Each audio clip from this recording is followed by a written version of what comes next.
Bonjour et bienvenue à cette édition de la Tribune TVHR. Une édition qui sera consacrée à la politique municipale. On va recevoir deux candidats qui tenteront de se faire élire comme conseillers aux prochaines élections de novembre prochain. En deuxième partie, on va recevoir Daniel Hacherel qui se présente pour la coalition Éric Latour. Mais d'abord, on reçoit Mme Emeline Nadège-Montcalm, qui est candidate du district 5, c'est Saint-Lucien-Saint-Edmond, là, pour l'équipe Marilyn Charbonneau, Démocratie Saint-Jean. Mme Montcalm, bonjour. Bonjour, M. Tremblay.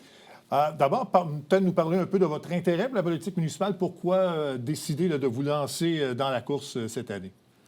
Je décide de me lancer dans la course à la politique municipale parce que je pense qu'il est essentiel pour nous de laisser un environnement sain à nos enfants. Et ce n'est pas la première fois. Déjà dans mon pays d'origine, le Cameroun, je faisais de la politique au niveau national.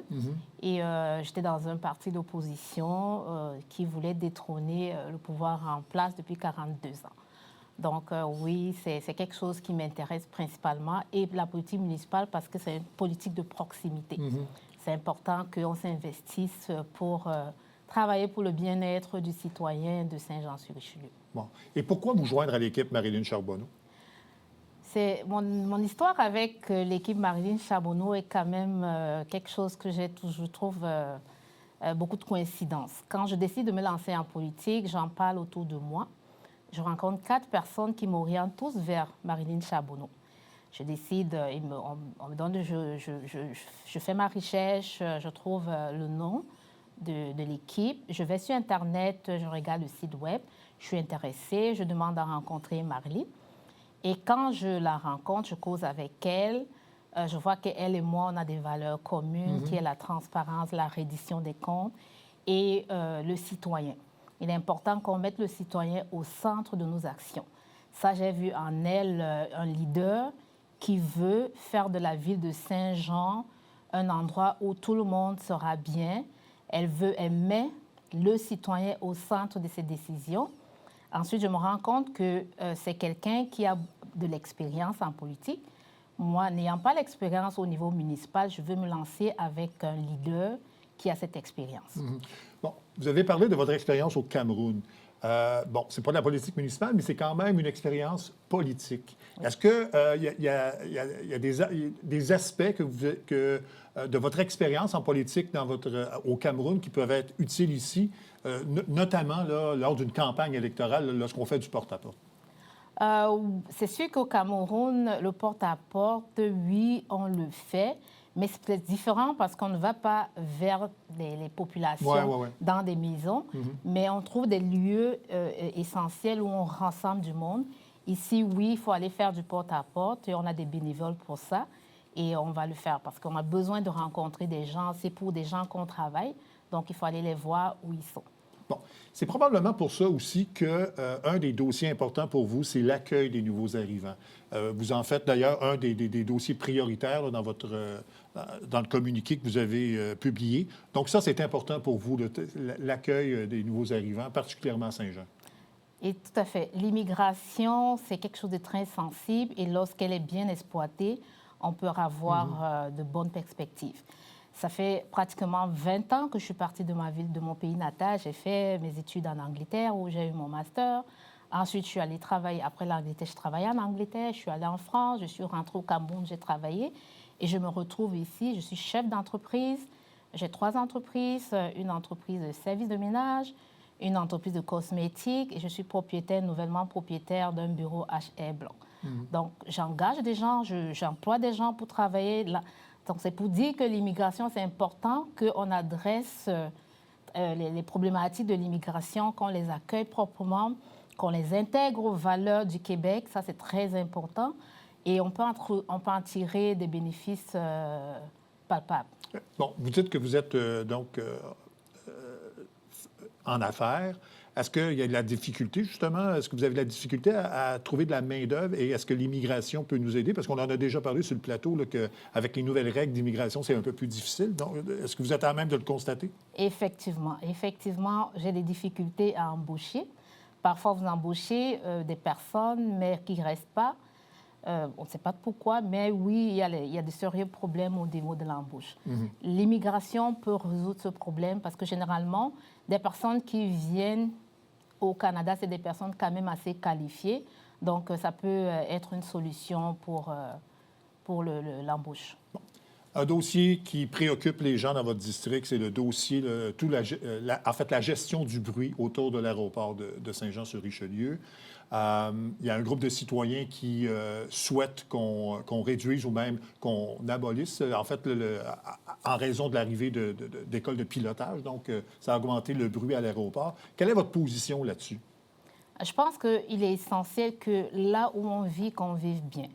Il est difficile, les conditions de vie dans lesquelles on vit sont assez difficiles. L'embauche, le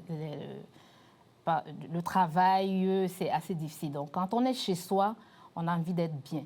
Donc, c'est essentiel. C'est certes vrai, l'aéroport était là avant, mais les écoles de pilotage sont venues trouver les habitants là. Donc, les habitants ne demandent pas la tranquillité. Non, non, non. Ils veulent qu'on mette en place les mesures, les recommandations de santé publique. C'est-à-dire quoi? Oui, on veut que les bruits, qu'on réduise les bruits. On veut des périodes de répit en été, pendant les repas, les jours fériés, afin qu'on puisse vivre bien dans notre environnement. En fait, que ce soit mieux réglementé, dans le fond. Exactement. Il est question que NextDev et la ville puissent trouver des conditions idoines pour faire cohabiter la population et l'aéroport. OK. Donc, vous n'êtes pas pour l'abolition des écoles de pilotage, c'est juste qu'il faut mieux les encadrer pour que les citoyens du secteur aient une vie plus paisible, dans le fond. Exactement, exactement. Bon. Un autre dossier, c'est toute la circulation autour du cégep. En fait, le manque de stationnement. Il y a de plus en plus d'élèves qui vont au cégep de Saint-Jean, qui utilisent leur voiture. Il y a un problème de stationnement, de circulation. Comment vous comptez régler ce problème-là? C'est assez facile de régler ce problème. Il faut mettre en place les moyens de transport adéquats, plus de circulation pour que les étudiants qui sont au cégep utilisent plutôt le transport en commun que leur véhicule. Donc, pour ça, il faut faire beaucoup de publicité, la communication autour, les encourager, les sensibiliser contre le climat, la détérioration du climat. Donc, c'est important qu'ils soient sensibilisés par rapport à ça, qu'ils utilisent plus les transports en commun, qu'on modernise les transports en commun pour inciter les gens à les prendre de plus en plus au lieu d'utiliser leur véhicule. Donc, vous êtes plus en faveur de l'utilisation du transport en commun qu'un stationnement incitatif, par exemple, comme il y a des gens qui le demandent, ou en tout cas, il y a semble-t-il, des plans pour ça près du cégep. Donc, vous seriez plus en faveur de l'utilisation du transport collectif? Effectivement, parce que le stationnement avec le climat et la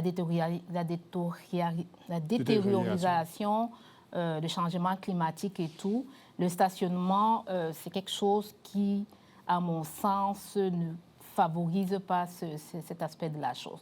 Donc, je suis plus en faveur du transport collectif qu'autre chose. Très bien.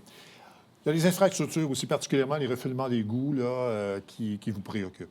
Exactement. Il est vraiment question ici de scinder les conduits d'eau usée et les conduits de pluie. C'est essentiel pour pouvoir mettre fin aux problèmes d'inondation dans nos quartiers. Il est temps qu'on adresse cette problématique-là de manière sérieuse. Donc vous êtes des personnes qui souhaitent que la Ville... en fait, il y a eu un manque d'investissement et vous souhaitez que la Ville investisse davantage là-dedans. Exactement. Bon. Vous souhaitez aussi plus d'aménagement dans les parcs. De quelle façon vous souhaitez faire ça? On a besoin de parcs verts. Il faut planter des arbres. Il faut rendre les parcs agréables à vivre. Il faut donner l'envie aux gens de sortir, aller dans les parcs, en mettant des environnements verts, planter des arbres, mettre des lumières le soir, les gens peuvent sortir. C'est vraiment rendre les parcs beaux, attrayants. Et non seulement les parcs pour les jeunes, il est important de faire des centres de jeunes où les jeunes, au lieu d'aller flâner dans les rues, pourront se rendre dans les centres, lire et faire d'autres activités. Donc ça fait partie là, de la qualité de vie d'un quartier que vous voulez amener avec l'aménagement de ces parcs et puis rendre ces parcs-là plus intéressants pour les familles, notamment. Exactement. Parce que moi, j'ai vécu dans un environnement où on vit en communauté. Donc, c'est quelque chose que j'aimerais développer dans mon district, amener les gens à vivre ensemble, en été, faire des activités qui vont regrouper des gens, un peu comme faire bouillir de blé d'Inde tout au long de l'été pour regrouper des gens. Et puis, les habitants veulent aussi que les trottibus soient instaurés. Donc, il faut motiver les parents à s'investir là-dedans. Non seulement on va former la communauté, les gens vont se rencontrer, les gens vont se parler, partager leurs difficultés et ainsi en accompagnant les enfants à l'école. Ça, c'est quelque chose qui est essentiel aussi pour moi. À moins que je me trompe, je pense que vous êtes fiscaliste de métier. Exactement. Donc, les finances publiques, ça vous touche. Est-ce que vous aimeriez qu'on s'attaque davantage à la gestion des finances publiques à Saint-Jean-sur-Richelieu? Oui. Non seulement qu'on s'attaque à la gestion, mais il faudrait que les finances publiques soient plus transparentes. Il faudrait que les gens s'impliquent davantage et qu'on prévoit davantage des projets sur de long terme afin de minimiser les dépenses publiques. En terminant, comment vous voyez la ville de Saint-Jean, si jamais vous êtes élu au conseil municipal, comment vous voyez là, la ville pour les 4 prochaines années? Je veux voir une belle ville inclusive qui accueille tout le monde et où les gens sont heureux d'y vivre et qui veulent continuer d'y vivre. Bon. Bien, Mme Montcalm, merci beaucoup. Je vous souhaite bonne chance pour l'élection de novembre prochain. On aura sans doute l'occasion de se reparler d'ici novembre. Merci beaucoup. Merci, M. Tremblay. On revient après la pause.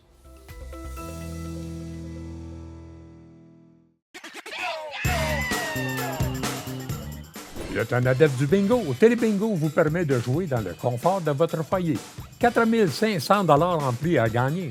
Et pour ce faire, vous devez vous procurer un livret comme celui-ci au coût de 9,50 $ chez l'un de nos détaillants, dont la liste apparaît sur notre site internet tvhr9.com. Donc, c'est un rendez-vous dimanche matin 9h30. Télébingo.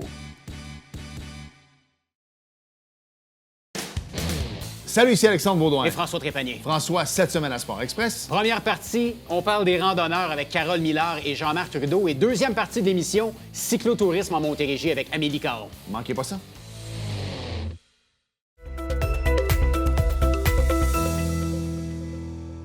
Mon prochain invité va se présenter comme candidat dans le district numéro 9, donc NDA et Saint-Gérard-Est. Il se présente pour la coalition Éric Latour. Il s'agit de M. Daniel Hacherel. M. Hacherel, bonjour. Bonjour, merci de l'invitation. Bien, merci d'avoir accepté. D'abord, vous n'en êtes pas à votre première expérience parce que vous étiez présenté comme candidat indépendant, je pense, en 2021. Cette fois-ci, vous vous présentez avec la coalition Éric Latour. Peut-être nous donner un peu là, les raisons qui vous motivent à revenir, et surtout au sein d'une équipe. En fait, le système, la démocratie québécoise municipale n'est pas fait pour les indépendants. Les indépendants sont désavantagés de plusieurs façons, notamment au niveau du financement.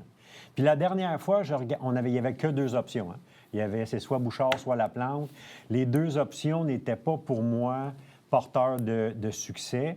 Saint-Jean n'est pas une mégapole, on se connaît tous un peu, les gens impliqués dans la société, dans la communauté johannaise. Puis je voyais pas...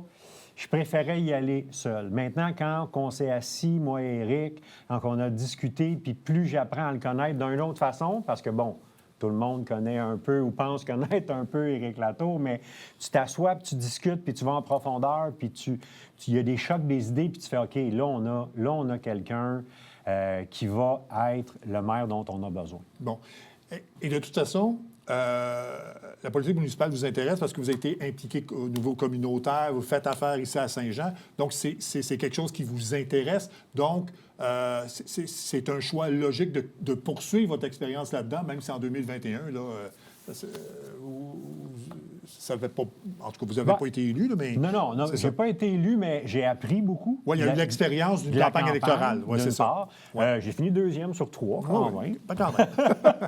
Puis, mais c'est la suite logique. C'est la suite logique de toutes mes implications. C'est la suite logique de la dernière campagne, évidemment. C'est la suite logique de toutes mes occupations professionnelles. Les gens qui me connaissent depuis longtemps, il n'y a personne qui est tombé en bas de sa chaise quand ils ont su que j'allais faire de la politique municipale, là. C'est pour moi un naturel. Je suis rendu là dans ma vie. Je pense qu'encore plus aujourd'hui qu'il y a 4 ans. Et toute cette implication-là, vous pensez que ça peut être un avantage au sein d'un conseil municipal, de toute l'expérience que vous avez communautaire et entrepreneuriale? Clairement, je pense que toute cette expérience-là, quand tu as travaillé avec le Code Morin, quand j'ai assumé 3 présidences, mais j'ai assumé à peu près tous les rôles dans les conseils d'administration, une douzaine que j'ai fait, t'apprends aussi, j'ai commencé très jeune, t'apprends de tes erreurs, hein, on se trompe. Je revendique d'ailleurs encore le droit à l'erreur, là, je vais faire d'autres erreurs. Mais ça forge qu'on est, de toute façon. Oui, t'apprends de ça, hein? T'apprends ben là, tu dis la prochaine fois, je ne tomberai pas dans ce piège-là.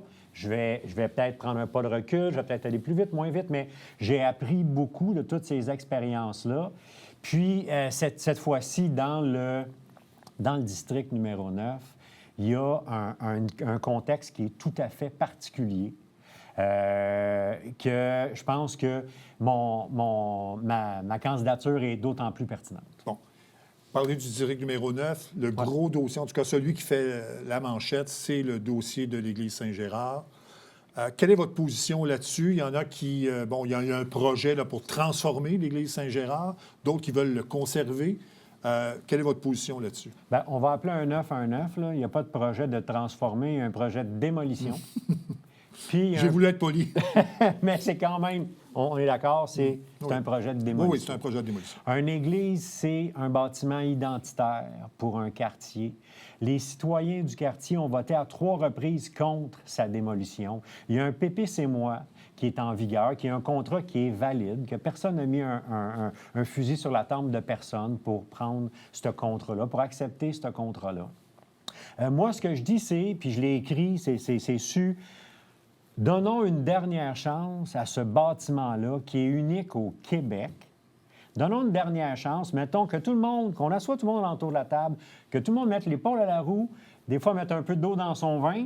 Il y en a qui ont besoin d'un peu d'eau dans le vin.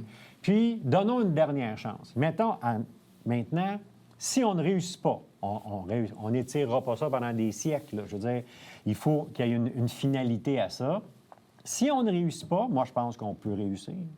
Si on ne réussit pas, pour raison XY, qu'est-ce la job pour moi d'un conseiller municipal, d'une conseillère municipale, c'est aussi de défendre son secteur. Dans ce cas-là, mais malheureusement, dans le dernier mandat, on n'a pas eu personne pour défendre notre secteur. L'Église, si on la démolit, comment on va faire pour compenser les résidents du secteur? La passerelle piétonne, 35 millions, personne ne voulait payer ça. Là. Mais là, elle est fermée. Comment on compense le secteur? Il faut absolument qu'il y ait quelqu'un pour défendre le secteur et non pas représenter. Mme Poitras travaille fort, mais travaille fort pour représenter la mairie dans le quartier. Pour moi, là, c'est exactement le contraire qu'il faut faire. Il faut représenter nos électeurs, notre quartier, auprès de la mairie, dans le conseil et auprès des différentes instances de la ville. Et ça, il y a une différence là, marquée. C'est ce qui fait qu'au bout de 4 ans, on a grosso modo le pire mandat, le pire bilan qu'on n'a jamais eu dans le District 9. Demandez-moi combien il y a eu de mètres linéaires de tuyaux changés dans des rues résidentielles. La réponse est 0. C'est la première fois de mémoire d'homme qu'on n'a aucun. Nos installations sont vétustes, on n'a rien fait. On a eu une intervention, coin séminaire et Saint-Joseph. Mais c'est un projet grande ville. C'était pour changer un gros connecteur qui était très profond. C'était impressionnant. Mais c'était pour alimenter les autres secteurs de la ville. Puis on a fait un bout de tuyau pour se rendre au BMR parce qu'il y aura éventuellement un projet. Le projet est pertinent. Les travaux étaient pertinents. Mais c'est rien pour nous là, qui résidons là. Ouais. Rien. J'ai deux sous-questions au projet de l'Église Saint-Gérard. Oui. Donc, vous voulez accorder une autre chance à l'Église. De quelle façon vous voulez accorder cette chance-là? Et, bon, on veut le démolir pour faire des logements. Oui. Si on ne va pas de l'avant avec ce projet-là, il y a un manque quand même criant de logements à Saint-Jean, et particulièrement dans le district. Comment on peut compenser ça? D'une part, sur le comment, il y avait déjà une instance de prévu au PPC-moi. Mais ça n'a jamais été, disons, pris au sérieux. hein, avec des représentants du quartier, des représentants des développeurs et de la ville, d'une part. On a près d'1 million de dollars qui a été mis de côté au PPC-moi, là, on peut le lire, là, c'est dans toutes lettres, pour investir dans le parc qu'on a rétréci, parce qu'on a mis un 32 logis dessus. Il y a 1 million de dollars là. Est-ce qu'il faut absolument le mettre dans le parc? On pourrait-tu, s'il y a un projet qui est bon pour la communauté, on pourrait-tu dire, on va l'investir? Je ne sais pas. Mais il va falloir être créatif, là, parce qu'encore une fois, c'est pas avec un petit coup de baguette magique qu'on va régler ça. Ensuite, oui, il y a un déficit criant. Il y a une crise du logement. Maintenant, cette crise du logement-là, le 32, le J qu'on va construire là, je suis désolé, mais c'est une goutte d'eau dans l'océan, là. Est-ce que c'est à coup de 32, on est un éléphant, ça se mange une bouchée à la fois? Oui. Mais on a beaucoup plus besoin. C'était ma promesse électorale la dernière fois, c'est-à-dire il faut focusser, il faut investir massivement dans nos tuyaux. C'est nos tuyaux qui vont nous sortir de la crise du logement. On ne peut pas construire des appartements parce que nos tuyaux, ils fuisent de partout. En fait, ça ne donne rien de construire si on n'a pas les infrastructures nécessaires pour... Absolument OK. pas. Puis c'est pas un 32 logis qui va régler la crise du logement puis qui va permettre à nos enfants d'avoir accès à la propriété. C'est pas sexy, là, mais ce que ça nous prend, c'est des tuyaux. On est parmi les 11 villes au Québec, les 11 plus grandes villes, là. On a le pire bilan au niveau du nombre de surversements dans notre rivière. On se vante de notre belle rivière, hein? Mais on est la pire des 11 plus grandes villes. On est la 16e pire sur 400 villes, villages et municipalités au Québec. C'est catastrophique. On s'en occupe, là. Mais pour réussir à relever ce défi-là, là, ça va prendre de l'imagination, ça va prendre des efforts importants. Puis là, on arrive avec un enjeu grande ville. C'est que si... Moi, j'aimerais là, qu'on sauve tous les arbres, toutes les friches, tous les espaces verts là, pour nos petits-enfants puis les générations qui vont suivre.